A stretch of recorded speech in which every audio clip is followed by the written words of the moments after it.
Hello and welcome to our EMAG webinar. Today we have the honor to present you the new emission series VST50, which was especially developed for emissioning ball studs.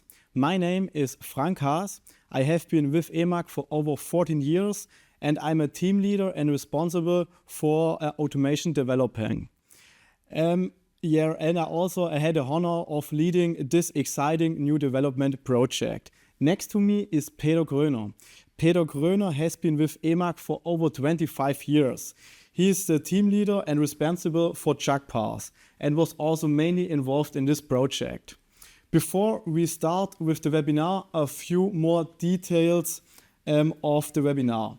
Here on the left side you can see the chat. In the chat you can ask questions at any time. But please take care and everybody will see your name and your question. Here on the right side you can click on the question tab and here you can also ask questions, but nobody will see your name and the question. Okay, let's give you a quick overview of the webinar for the next 30 minutes. First of all, we are starting with the workpieces that you can get a feeling for what kind of workpieces this machine is. After that, we show you the meshing concept. Then Peter will go in detail with the technology and the machining. Then I will show you the highlights and last but not least, we will show you the shaft machining and to give you a quick summary. Okay, Peter, can you please start with the workpieces? Okay, yeah, I will start with that. So we see here on this slide, we see the front axle of an electric vehicle passenger car, and we have cutted the areas where we can find the ball studs inside the car. So we have three main points where we can find this. One is the suspension. This is where we see here, for example, at the knuckle next to the wheel. We have the stabilizer links where we can find them. We cannot see them here on the picture. And we have the steering system. Here we can see it here, where we can also find the ball studs. How does the ball studs look like? We have short ones and we have longer ones. Here the dark one is the forging of a part, and then we have different types of the short ball studs. We have some with a larger cone, some with the smaller cone, some with a flange. And the long one here on the bottom end is mainly for the steering system. We can machine parts from a ball diameter 16 mm to up to 40 mm and short ball studs up to 150 mm. The long ball studs then up to 450 mm. During our webinar we will have some nominations on the part to be clear, and this will be then here. We are talking about the ball, the neck and the shaft here. So we will use this wording on the next slides. So the process chain, we're starting with forging here. It's the first one. Then we have, with step number 2, we have turning of the shaft. Then step number 3, turning of the ball and the neck. Step number 4, burnishing of the ball. Step number 5 is the thread rolling. And last one is checking the ball by eddy current. On the VST50, we can do step number 3 and step number 4 in one setup. So we can do turning of the ball, turning of the neck, as well as burnishing of the ball. So I think then we can jump into the machine design. Peter, yes, thank you very much. Okay, let's have a quick overview of the machine design. Here on the left side you can see the machine. The machine consists of 3 main parts. In the back we have the basic machine. Here on the left side in the front we have a fully integrated robot cell with the 3 robots, and on the right side we have the peripheral unit, here the automation. In this case, we have a conveyor with 3 rows, but we can use whatever you want for automation system here because here we have a robot. Okay, let's go a little bit more deep inside in the basic machine in the back. Here you can see the basic machine. The heart of the machine are the 2 hanging workpiece spindles with the chuck. So we are clamping the ball studs here on the left and right side. On the bottom we have an optional 2 vertical move-able tailstocks. We can use it for the loading and unloading or if you want to clamp the part between the spindle and the tailstock. In the back we have the cross slide unit. The cross slide unit is moving from the right side, from the right spindle to the left spindle and the other way around. The reason is why we are doing it. For example, here on the right side, we can do the meshing process, and now on the left side, we have time for the loading and unloading of the spindle. So the machine has never to wait for the automation. Here, the cross-slide unit on the right side in a much more detailed way. The cross-slide unit consists mainly of the 2 tool holder. On the right side, we have the tools for the necks. Here, we only use a linear axis. On the left side, we have the tools for the ball tools. Here, we can do a turning operation, or, for example, in the back, we can use a burnishing operation when the customer needs it. These 2 tools are placed on a rotary axis, so we can machine the ball completely. And we have an additional shift axis, a U axis, to adjust the ball diameter. In front of this machine, we have the fully integrated RoboCell. Here in this RoboCell, we have 3 hanging robots. Robot 1 is doing the loading and unloading of the left spindle to the transfer station. The second robot is doing nearly the same, only for the second spindle. That means he's doing the loading and unloading of the second spindle to the transfer station.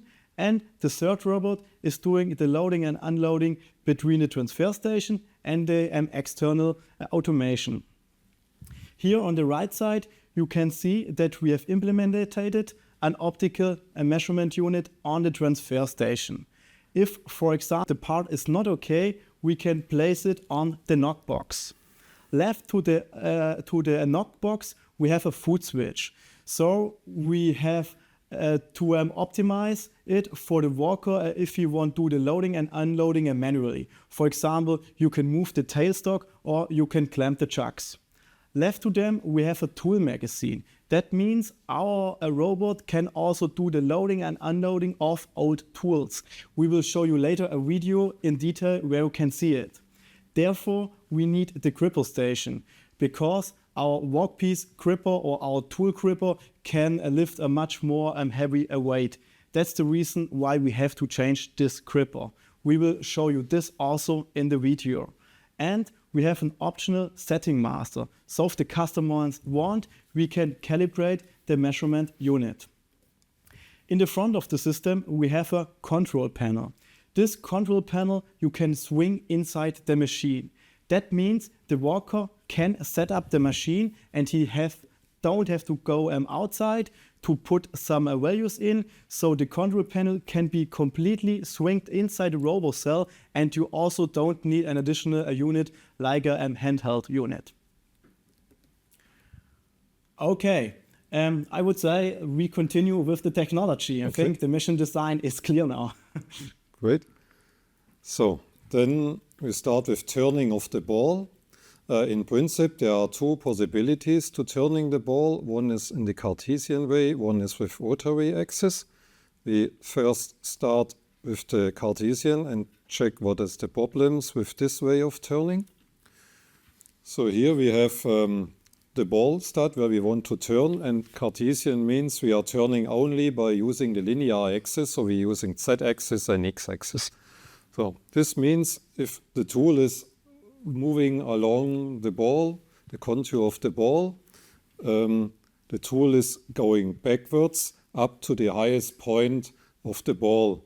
In this area then it starts moving again forward to the center of the ball stud. And there we get two problems. Problem number one is here that we get a deformation or geometric error on the contour when we check it later on the measuring system. And the second problem, we will have here a collision very at the lower end of the part between the cutting insert and the geometry of the ball. We have prepared a small video sequence where you can see this. So we have overstated representation of the problem. So in this area, when the axis changes movement, we get an error here. Peter, can you please explain why do we have this error? What are the technical reasons? The problem is the axis is moving backward. This is the x-axis. Okay. This is moving backward to follow the contour of the ball. And at this point, the axis have to change its movement from backward to forward. And then it stops only a very short time, and then it starts again to move forward. So it makes more or less a small jump to go forward. And then we will see this on the contour of the part. Okay, so it's because of the changing force direction and of the stiffness of the ball screw. Okay. Yeah. Good. So, and then when we move down with the tool, okay, we start again. And then we move down on the tool, and then we get here at the end a collision where this area makes a collision here with the shape of the cutting insert there. So we cannot turn a complete ball with this way of turning. So because of that, we have decided to do the turning operation in the VST50 by a rotary axis. So this is shown here. So here the tool movement around the ball is done by the rotary axis. So we can also start at the beginning, then we make one rotation by the rotary axis, and we can turn the part up to the center of the ball.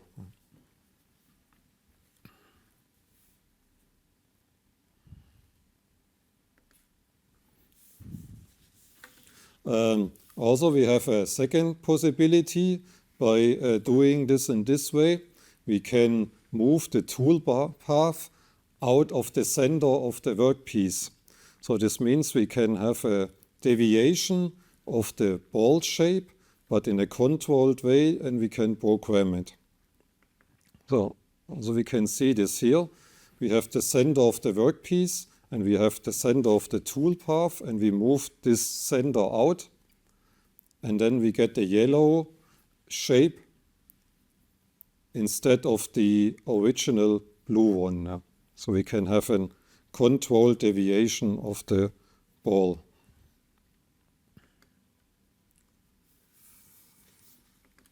So when we jump into the machining, we have two working areas inside the machine.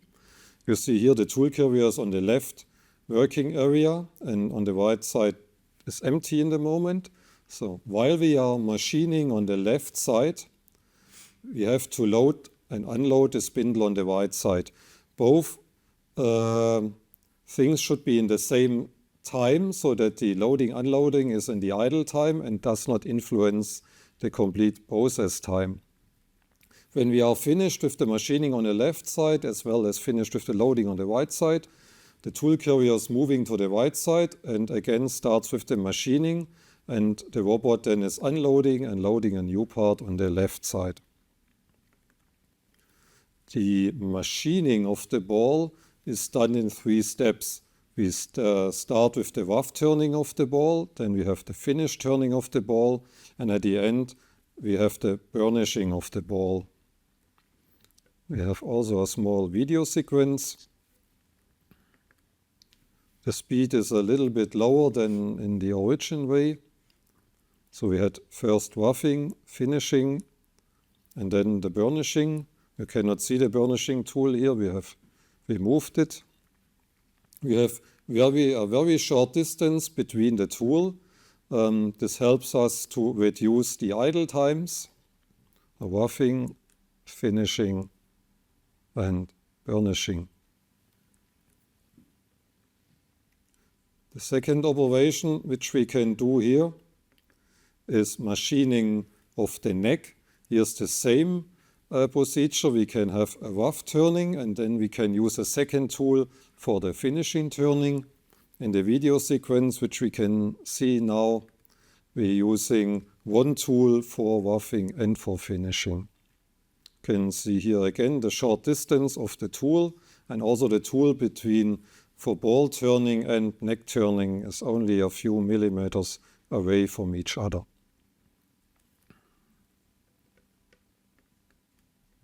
So I think then we can jump into the highlights. Yeah.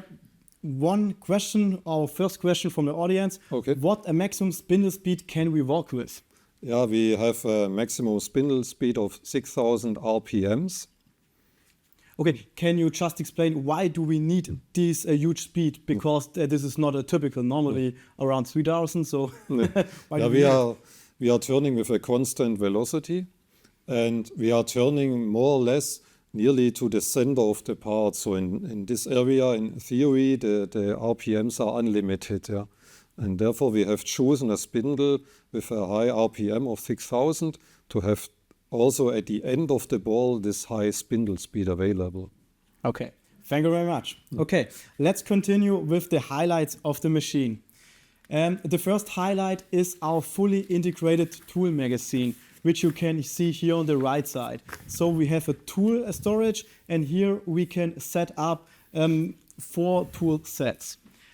This tool change will also done by a robot. At the beginning we thought, okay, maybe we use an external automation, but then we thought, okay, we have 3 robots and 1 robot have to do this job. So in this case, robot 1 will do this job. And also we have a powered swiveling unit of the magazine. That means we can turn it on 180 degrees. And we have a tool data RFID chip on the top of the station, so we can read the data of the tools.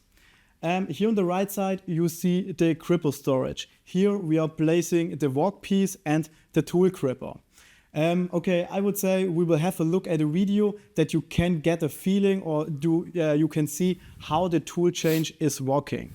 It starts here with the tool storage, where we can place 4 tool sets, then the RFID unit, and here's the gripper storage. Now we are seeing a video with reduced speed. Here, robot 1 is laying down his workpiece gripper, and after that, he grips his tool gripper. The reason is because the tool gripper is only 1 gripper, and he can, is moving a higher weight because the tools are up till 4 kilograms. And the workpiece gripper, there we have a dual gripper. After that, we are moving inside in the machine and we are gripping the old tool. After we had gripped it, we are moving on the RFID station where we can read or write the RFID chip. Here we will write back the old tool data. After that, we are moving to the tool storage here in the top position. So we are placing down the old tool. After that, we are gripping the new tool, which was already measured by an external station. So we have the correct cool data on the RFID chip. After that, we are moving on the RFID station. Here we are reading the tool data to get this information to the machine. After that, we are putting the tool inside in the machine. Here we have a Capto C6 unit, hydraulic clamping. After the tool chain is finished, we are moving back to the gripper storage, placing down the tool gripper and gripping again the workpiece gripper. And now the machine is starting to the normal workpiece flow. So now we have the workpiece gripper. So we have to move to the transfer station. Now we are gripping the 2 parts. And then our normal automation flow starts again. And it starts with a loading process of the machine. Frank, is there a possibility to check if the tool is clamped correctly inside the machine? Yeah, a good question. Yeah, inside the machine, we have an air sensing unit. That means if the tool is not in the correct position, yeah, the pressure is different and we can detect it. So we get the feedback if it's in the correct position or not. And we also have a cone cleaning. So we have a high pressure that we are checking that no chips go inside the cone and also reduce problems. Okay, and you told us there is 4 sets of tooling. Yep. So if the tool life is expired, the operator have to go inside the machine and have to change the tools. Yeah, a good question also. No, so we have a tool magazine who can swiveling, and we're swiveling it around 180 degrees. That means the worker goes left to the robot side, not inside the robot cell, and he can do the loading and unloading while the machine is movement. So we have no safety issue here, and nobody has to go inside the machine. So the machine can work nearly 24 hours. And we doing the loading and unloading left from the machine. Okay. Okay, if you don't have more questions, Peter, no, we please can continue. continue. Okay, thanks. Okay, let's continue with the next highlight, our processing camera. Normally, a worker stands in front of the machine and can adjust the process. Here in this case, we have a little problem because in front of the machine, we have a robocell. That means the worker is around 1.5 meters away from the working area. And to solve this problem, we added here on the left and right side 2 cameras to detect the working area. And we are streaming this on our HMI. So our worker can be in front of our robocell and have a very good live video of the process and can adjust the chips and the process. The next feature is our quality control. As I told you before, we have a transfer station, and on this transfer station we implemented a measurement system. At the beginning, at the development process, we had a decision if we choose a tactile one or an optical system. And if you use a tactical one, we have 3 disadvantages. First, yeah, of course, the price is much higher. The second one is less flexibility because we have 2 clamping units and they are moving to get the measurement value. And this needs also a lot of time. So here we choose an optical measurement system, and it's highly flexible. So if you change your workpiece, you can also change the program that are only values. And in this case, we are measuring the ball diameter, the neck diameter, and we are also detecting if they have chips in these areas. So if we have problems, for example, with the chips, we can throw it away. Is there a possibility to use the measuring results from this measuring system inside the machine? Yeah, a good point. So this measurement system is connected with the machine. So we have a tool correction. That means we can correct spindle 1 or spindle 2 individually. Okay. So we detect if we have a trend in the bad direction, and we are always in the middle of the correct dimension, and we can adjust it. Okay, here's our second question. How precise is the measuring system? If you have a look at the data sheet, we have a measuring system around 2.5 micron. But in this case, we calculate with 4 till 5 micro. Okay, so let's continue. As I told you, if you have bad work pieces or if they're out of the dimension, we can throw it away. Therefore, we have the not go box. Here we put down the workpiece if the dimension is not okay, or if we detect some chips. And we also have a tool breaking and monitoring. That means if we detect it, the workpiece is broken and we throw it away. Or if our sensoring for work holding is detecting it, we also put away this workpiece. Okay, Frank, will the machine stop immediately if there is one part bad? No. Most of the time we have a bad workpiece or there's a chip. So our robot goes inside the machine doing the loading and unloading and putting a new part inside. And if we have this failure 3 times in a row, then we are stopping the machine, because then we have maybe a failure on the cone and the chip is inside. But therefore, the machine is healing itself for the first 3 times. So the worker don't have to come to the machine. Okay. And I see there are 4 chambers inside this red box. Yes, we have 4 chambers. The reason is because we want to help the worker. If the worker goes in and see, okay, we have a lot of bad parts, then he can see in a very fast way what is the problem. Because we divide it in spindle 1 and spindle 2. Then the worker goes inside and see, oh, maybe only spindle 1 is the problem. Or we can also see, it's a problem of the measuring system. So we want to help the worker with this systematic.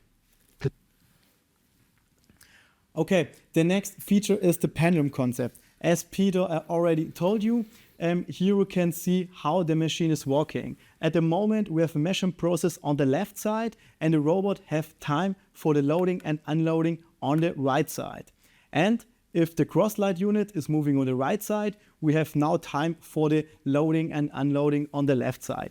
That means our machine has never to wait for the automation. Therefore, we have chip-to-chip times less than 2.0 seconds. And we are getting a finished part completely measured out of the machine every 7 till 12 seconds. I think we told a lot about the features and how we handle the workpieces. And now we have a short video where you can see the workpiece flow and the handling of the robot. The handling of the robot starts with robot 3. So we are bringing a new workpiece inside the machine. Here we are seeing the measurement unit on the transfer station. After that, robot 1 or robot 2 is doing the loading and unloading of the machine with the dual gripper here. The doors are going open and closed. And here we have the measuring process again. And here we can do the burnishing operation if it's necessary. After that, we are doing the loading and unloading of the spindle again. I think it was very fast. We will have a look at a second time. Here again, the loading and unloading. We are moving to the transfer station. Frank, for the machining, will there be used any kind of emulsion or something like this? No. In this case, we have a dry processing. The reason is we have a burnishing roll, and if we use some water, we have a different kind of friction. So it's not the best way to do it. Okay, perfect. Let's continue with an overview of the shaft machining. Yeah. Prior to the ball machining, we need to machine the shaft. This is the operation before the ball machining.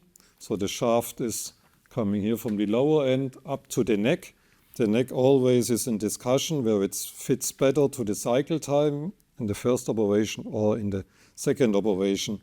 The idea was to use the same base of machine but modify it for the shaft turning process. We have learned on the VST50 we're doing the ball and the neck, and for that we have the special rotary axis to move the tool around the ball.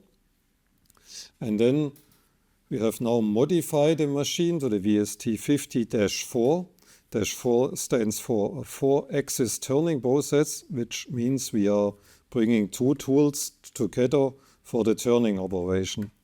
So we modified the tool carrier in the center and added an additional cross slide so that we can have 2 cutting tools simultaneously working on the shaft machining.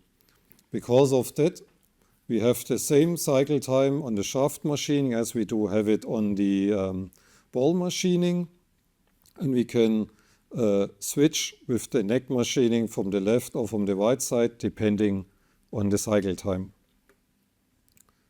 So then the next idea was to link both machines together and to have it as one small machining line. So we have on the right side the first machine, which is the VST50-4 for machining of the shaft. And on the left side, we have the VST50. Both can be linked together, for example, by a closed conveyor. And at the end of the machining line, then we need the thread rolling unit, we need the eddy current checking station, and, for example, a pelletizing system according to customers' needs. Peter, can you please explain what is the main difference between the VST50 and VST54 if you compare it with the components? If you look from the outside on the machine, they are similar. They look identical to each other. The difference is the tool carrier. And we have on the VST50 the rotary axis, and we have on the VST50-4 a fixed tool block instead of the rotary axis and 2 additional cross slides. The complete handling system with the robots is exactly the same, as well as the handling of the operator on the control is the same procedure. Perfect. So for the service, we have nearly the same components, so we have less spare parts, and the worker knows how to handle both types of machine. Very good. Also for the operator, it's the same procedure to handle both machines. Very good. Thanks. So, okay, I think we can wrap up all the things. Okay, yeah, I will do it. Okay, as you see here in the development phase, the main focus was to create a very highly productive machine. To reach this goal, we have chosen the pendulum concept, because here the machine has never to wait for the automation. With this concept, we have the chip-to-chip time less than 2.0 seconds. And also, we are getting every 7 till 12 seconds a completely machined part out of the machine. Here we have the help of the 3 very fast robots. If you compare this concept with our competition, we are nearly up as twice as fast as current machine design. It depends on the machine process. Also, we have the latest software generation, Cinemeric 1. We have an optical measurement unit where we detect every part, and we have a part detection. So if you want, we can implement a part detection where we detect raw parts, finished part, and if the worker has done a mistake. We haven't shown you this feature, but you can also buy it. On the right side here, we have the automation of a tool magazine. And here we have not an additional unit, we have the first robot will do the automatic change. So we use the consistent automation what we already have. And as you see, we have much features. But our main focus was to give you a good usability. And to reach this goal, we have a measurement unit and a measurement computer. We are streaming this picture on our HMI, so you don't need a second panel. And we have a processing camera to help the worker to adjust it very good and to see the chip fall.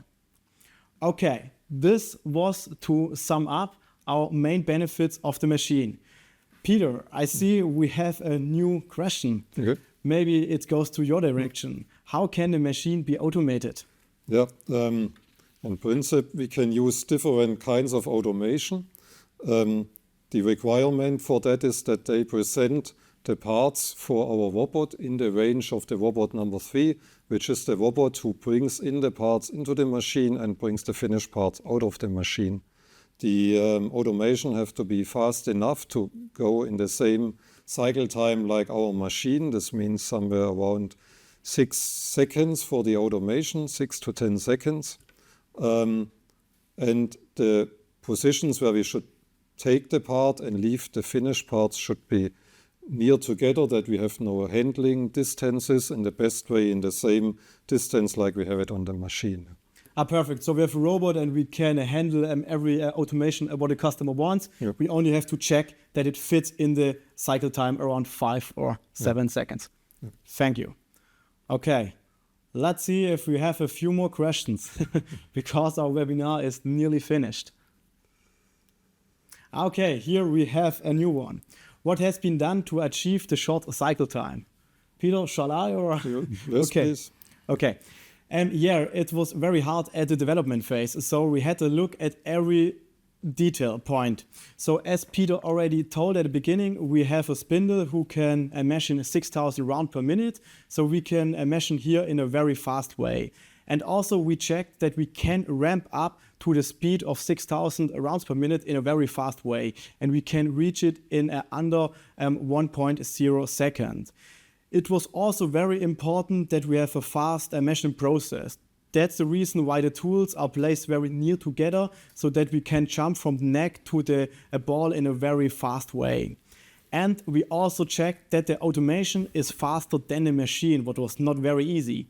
So we have a loading door who goes up in 0.6 seconds. We have 3 robots, and also one robot has to hurry very fast. That's the reason why we used here a dual gripper, and we are doing the loading and unloading of the gripper station or of the transfer station simultaneously. And also we have an optical measurement unit because the tactile one was too slow here for this process. Yeah, okay, I hope I have answered this question correctly and fully. Okay, so we are ready with the webinar. If you have questions, please feel free to contact us. We will write you later an answer. So thank you very much and see you.